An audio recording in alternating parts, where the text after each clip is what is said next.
Welcome to the Power of Vocabulary for Language Development. Thank you for taking the time to go through this professional development workshop with me. My name is Tara Sowells, and I'm one of the bilingual ESL instructional coaches, pre-K through 12, here in CALP ISD, and I will be your presenter for today. However, this presentation comes to you from the bilingual ESL department here in CISD, and so on this slide you can see my boss, Dr. Patricia Dawson, who's the Director of Bilingual ESL and Pre-K for CISD, and Chela Leon, my partner and another bilingual ESL instructional coach, along with our contact information. So take a moment to read this quote to yourself.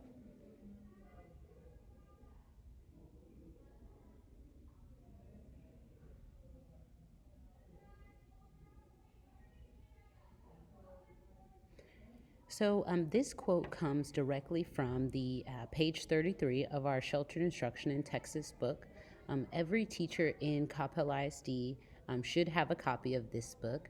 And if you do not, please reach out to your campus ESL facilitator for a copy, or feel free to email me, Tara Sowells at tsowells@calplisd.com.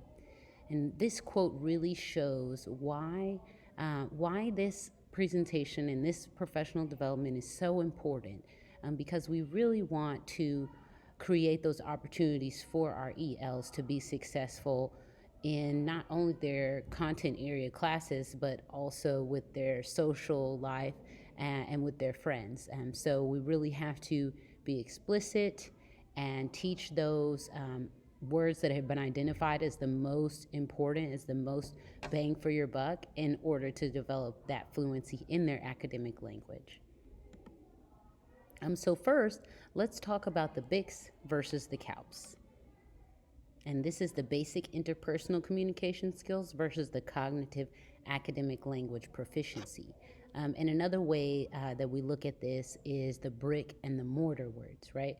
So the brick words being the CALP, and then the BICS being the mortar that holds it all together. So take a look at these two pictures and think about which one is representing the BICS and which one is representing the CALPS. What do you think?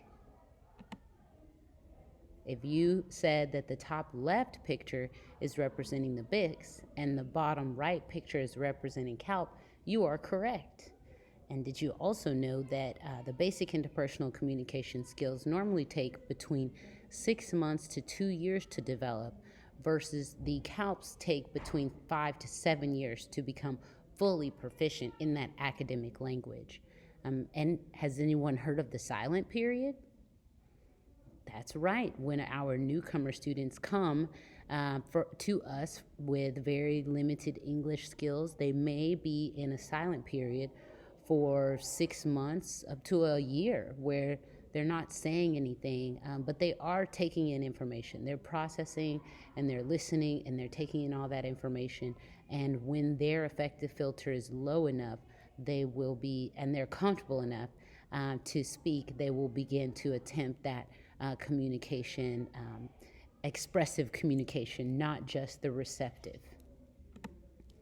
All right, so now I want you guys to take out your note-taking template if you haven't already been writing, and you have a copy of this in your note-taking guide, and take 3 minutes, put the timer on for 3 minutes, and see how many of these words in this table you can fill in. So on the left-hand side column, we have the general words, the BICS, like guess, rules, same, plan. And then on the right side, we have the 3 columns with science, math, and social studies, CALP. So those are the academic academic vocabulary words that are specific to that discipline, that subject area. And so going across the top, right, guess in science would be called a hypothesis. In math, a guess would be called an estimate. And in social studies, a guess would be called a speculation. So take 3 minutes to try to fill in the blanks here in this graph, and then we will reconvene with some answers. Go ahead and pause the video now. Were you able to complete your activity with the BICS versus the CALPS?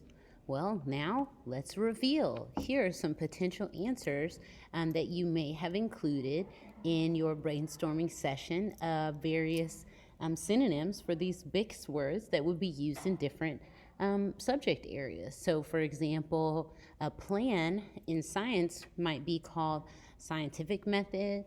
In math, it might be the order of operations. And in social studies, it might be referred to as a timeline. Another example, looking at same, right? In science, that might be balanced. In math, that would be equal. And in social studies, that would be identical. So these are just some of the potential answers that maybe you identify. But the main purpose of this activity is to see how one very simple word can take many forms. When the students are moving from one class to another or one subject to another, it's really important that they understand how all of these words connect back to a simpler, more basic word that they already know the definition for. Okay, so looking at the BICS versus the CALPS, here's an example of how that might be displayed in a science classroom. And another way to think about the BICS versus the CALPS is looking at your tier 1, 2, and 3 words. So your tier 1 words would be your everyday words. Tier 2 would be the specialized words, and then tier 3 would be those highly technical words that you would probably only find in a science classroom or talked about in a science classroom, versus specialized words may be more complex than the everyday words, but they still have to do with that specific subject area. And then everyday words could be used in everyday conversations, and that's most equivalent to the BICS. All right, so now let's talk about cognates, friend or foe. Another part of language acquisition are cognates, and there are really many benefits to incorporating cognates in the classroom. Page 5 of your note-taking template has some space to write down some of these benefits. So let's get started. Cognate, there's cognates and then there's false cognates. So cognates are words that share the same root or the same sound in another language and English. And about 90% of Spanish cognates have the same meaning in English. And then thinking about, false cognates. So, for example, again, Spanish versus English, some of those vocabulary words have the same sound or similar spelling, but they do not have the same meaning. So it's important to keep that in mind, especially if you work with and impact native Spanish-speaking ELs. Of course, here in Capel, those demographics look a little bit different. You're more likely to have students speaking Korean or Japanese or Tamil, Telugu, Hindi, one of the several Indian languages that we are blessed to have here in our district. So another way to look at cognates is through a multilingual perspective. So most likely you have several different languages being spoken in your classroom, and some of which may not be Latin based, which may not even share the same alphabetic script as English, in which case, our brains may be limited in thinking that there is no connections there, but there are. And this is actually a cognate word wall from my ESL classroom, where, again, students who were proficient in their native language were able to find words that sounded like or almost the same as the same word that they would use in their native language. And of course, some languages have more in common with English than others, but the point is to have the students looking for those ways to make connections and transfer their knowledge that they already have in one language to another by using those similarities. So let's take a look and watch this video of how a student is adding a word here, because none of these words were added by me. They were all recognized and created by the student who knows that language. I can't write in Japanese. I don't know how to spell in Korean or any of these languages, well, except Spanish. So, it's really important that, they are the ones doing the work, and they are the ones internalizing the lesson that, we're trying to impart with them. Action. Yes. You're adding at the bottom. Let's add our Chinese words, our Chinese cognates. Why Ellen don't? Will you tell me lobster in Chinese? What? You say it. 龙虾。 Long sha. Sausage? 香肠。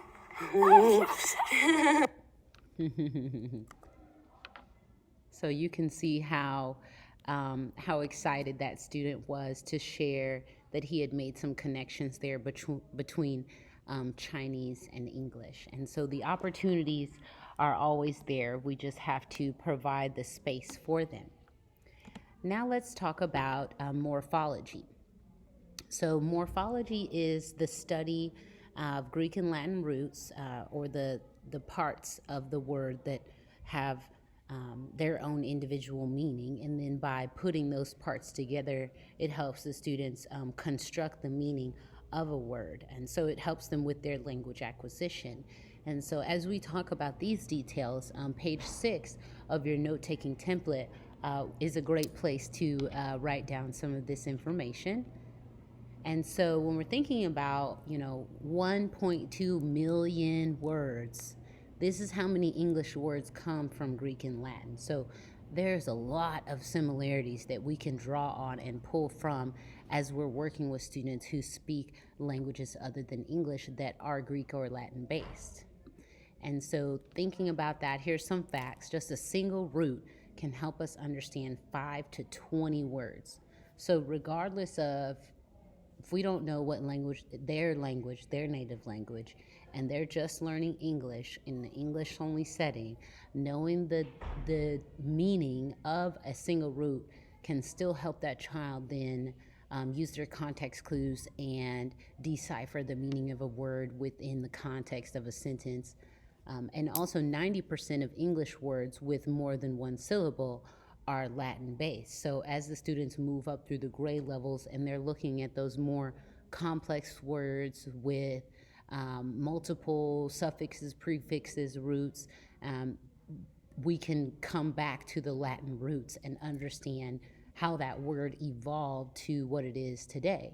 And then also 75% of Spanish is descended from Latin. So again, there's a lot of connections to be made between those two languages, but not just Spanish and English. Like I showed you just a few slides ago, we can connect it to any language as long as the students are proficient and they are able to make those connections, and we're providing the opportunities for them to do that. So now let's take a look at some activities that can help you incorporate Greek and Latin roots into your classroom. If you click on this link here, it will take you to a handout, and it has all of those activities listed and how to do each of those activities. So the root of the day, the root of the week, embedding roots into different parts of the lesson, and using technology to help students also learn those Greek and Latin roots. There's a lot of different ways, and so that handout is there for you to take a look at on your own time and kind of pick and choose which types of activities that you would like to use if you want to start incorporating some of this into your classroom. This is a really cute little door found and took a picture, and it has the different roots that the students in that classroom have been studying, and they just add a new one each week. And then also this last link here links to the root word tree, which is just a PDF copy, and it will help the students brainstorm words that share a common root. So they would put the root down there at the bottom of the tree and then fill in on the branches words that come from that root, that originate from that root. So that's another template that you can download and print out and use with your students, or if they're virtual based, they can always use Notability to download it and annotate it with their Apple Pencil. Okay, so now let's do a little try it out activity. Again, a lot of our students are virtual at this time, and so this is a science roots vocabulary word sort that is made in Keynote, so you'll need to open it in Keynote. But basically, you have all of these words, and I'm sure you're already noticing some of the roots that they have in common. For example, ecology and ecosystem and economy could all potentially be grouped together under the category eco, right? So then renaming this ECO and then dragging and dropping those under the correct category. So take some time to try this out, sort the words into categories, and then rename each category. And by clicking on this link here, you will be able to access the Google Drive file where then you can download it and open it using Keynote. I hope you enjoyed that activity with science roots and sorting the vocabulary words. And hopefully you find it interesting. And if you're interested in partnering together to create one of these for your students, please feel free to reach out. Okay, so now let's talk about application. How can we take the steps and the tools and the research and put it into practice? Two ways is through word walls and academic conversation. So starting with word walls, on page 7 of your notes, you'll find this same formula for success here. The word walls need to be student accessible, where the students can reach the words, not so high up to where they need a ladder. And then the U is used by all students. So we want to make sure that the word wall is not just accessible to a few, but to everyone in the room, even though we know who is going to benefit the most, our English learners. And then the first C in success is that it's created by the students. So it's important for you as the teacher not to spend all of your time creating the words that are going to go on the word wall. The students should be the ones writing it, and they should be the ones owning the learning. And the second C in success is that the words should be classified by subject or unit, so that there's some method of organization to that word wall. If you're not able to classify it by subject or unit, perhaps you have a word wall with sight words, then the best way to organize those is alphabetically. And then the E, every word has a visual representation. We need pictures for everything, even abstract concepts. So if that means the students coming up with the idea or picturing what does that word look like in their mind and then drawing that picture next to the vocabulary word before it's placed on the wall, that's going to solidify their understanding of that word even with abstract concepts. And now the S in success is students can manipulate the words. So this involves using Velcro or magnets or a pocket chart, some type of way in where the students can go and get that word off of the wall and use it in their writing and then go put it back. So that we want them to be able to actually use the word wall, not just see it. And then finally, the last S in success is the steady addition and removal of words. So by the end of the year, if you kept every single word up on the wall, you probably have an overwhelming amount of words. And when there's too many, then the students can't find what they need quickly and easily.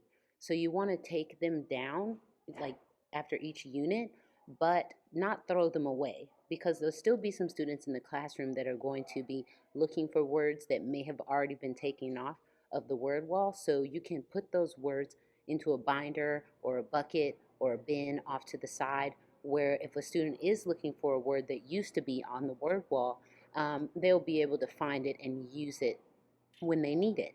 And then finally, I really wish there was a G in the word success, because word walls need games. And so, we have to make it fun. We have to make it engaging. And so check out this video of some newcomers playing a game with sight words.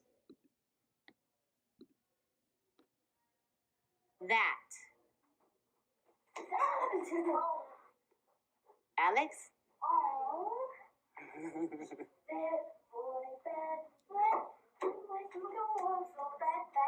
Okay, next word. And.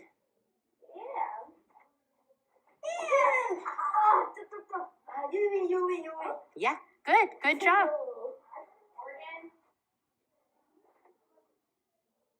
So you can see the kids are really engaged, they're excited, they're competitive.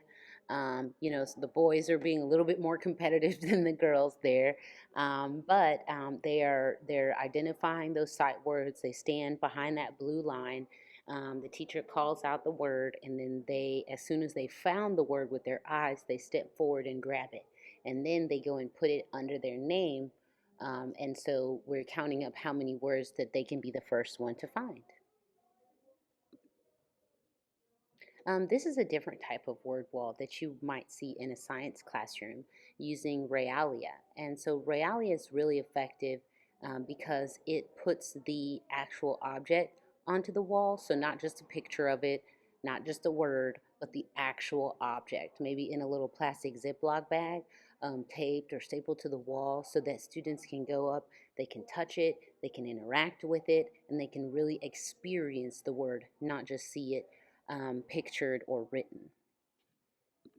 And another type of word wall, like we mentioned before, it needs to be accessible, it needs to be movable. This is a secondary word wall here, and these are just being held up. They're sentence strips that are being held up by magnets on the wall. So again, note the pictures that go in with each word.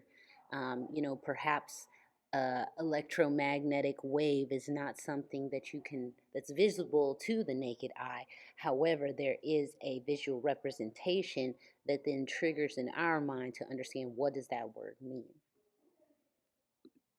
And even our fine arts classes can have word walls. Music, PE, art, we're trying to, give the English learners the accommodations that they need in all subject areas, not just the core content. So here you can see is a word wall from a music class, and then the one on the right is a anchor chart from a PE class where they would like for the newcomers to be able to lead those exercises. So by having the chart with the exercise name and how to do that exercise, they were able to easily have their students with limited English skills still be able to lead the class in some of those movements in the gym. So everyone can have a word wall. Now let's talk about creating opportunities. We need to facilitate lots of planned academic conversations. So page 8 of your note-taking guide has some different circles where you'll be able to notate some of your favorite types of academic conversations that we're going to speak about here in just a moment. So if you want big impact, you have to use academic conversations. And here are some examples of what that might look like. In the top left corner, we have the conversation lines where the students are lined up facing one another, and they talk to the partner that's directly in front of them for a few minutes and then rotate. So one line shifts down and they get a new partner to talk to, and the person at the front goes to the end. And then the one at the top right is turn and talk, tried and true, right? Where the students turn and speak with the person that's sitting closest to them, normally sitting right next to them. And then the academic conversation set up in the bottom right hand corner is the inside outside circle, where you have a students have a smaller circle facing outward and a larger circle facing inward. Again, they're pointing to their partner to verify that they know who they're supposed to be talking with, and the conversation begins. And then after a few minutes, you have the outside circle rotate, so they get a new partner, and this continues until they've gained enough background knowledge or just had enough time to process the information that they've just learned with a few different people. And so there are a lot of different types of academic conversations. The first three listed here are the ones that were just pictured on the previous slide. Some other types of academic conversations are using say something cards, where you're giving the students a particular metacognitive skill to focus their conversation around, and those cards have sentence stems to help them get their sentence started and to be on topic.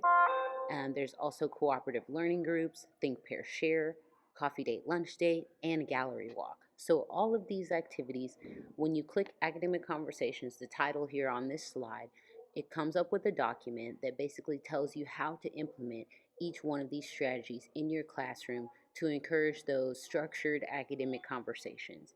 And then if a strategy requires some type of printout or template, the Say Something cards and the coffee date, lunch date, if you click on those links, it will take you to the actual document that you can print out and use for those students that are here in person. All right, folks. Well, we've come to the end. So let's review some concepts that we've learned about today. The BICS versus the CALPS is, of course, the difference between everyday language and academic language. And really, the difference there is time and how much the student knows in their first language, and then how much of that information is able to be transferred to the English language. And then next we talked about cognates versus false cognates, right? These similarities can be both true and misleading, right? So it could be both helpful or harmful to our learners, but it's best not to leave that up to chance, right? So we need to be intentional in teaching about cognates and warning about false cognates, friends or foes, right? And bringing that into the classroom, not just in a bilingual or dual language classroom, but also in the multilingual classroom. We can have cognates that connect back to English from many different languages. And especially those where Greek and Latin is the commonality, right? Because these Greek and Latin roots are powerful ties that make that bridge our languages together and help the students to broaden their linguistic repertoires by giving them access to one Greek or Latin root. They would know 5 to 20 words just based on that one root. So it's going to be really important to focus on that on a weekly basis or at least, a monthly basis, somehow incorporating that into the academic vocabulary instruction. And then we talked about word walls. Remember to include the elements from the formula success and the games. The games, there's no G in the word success, but you can't forget the games, even if it's as a transition, an exit ticket, coming into the room. As people are trickling into the room, there's a game going on. It makes class exciting to come to and exciting to get started. And then academic conversations, right? This is to facilitate engaging opportunities in a very concrete way that will help to solidify those abstract concepts that they are encountering in the classroom. And all of this is for our English learners. They need these supports to be successful, and some more than others. But remember, they can be good for all, but necessary for some. Thank you all so much for your time and attention. You've been a great audience. I hope that you've gained a lot from this presentation. And after watching this video, if you have any questions, feel free to shoot me an email at tsowels@coppellisd.com. You can also follow me on Twitter at pd/ttt, and be sure to follow the hashtag CISDESLBIL to see all the new and great things happening around CISD with our English learners.